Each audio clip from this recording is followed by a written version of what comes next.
সেনাপতি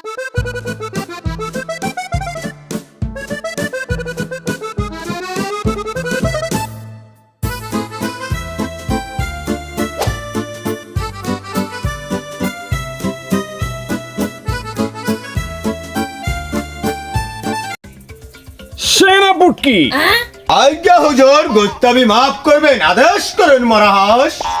রাজ্যের যে হাল, এইভাবে যদি চলতে থাকে চিরকাল, তাহলে আমার কি হবে বল?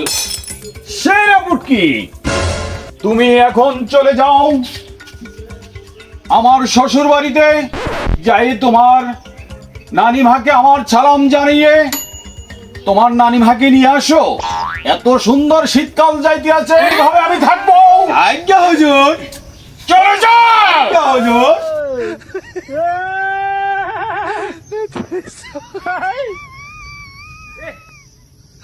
क्या हुआ?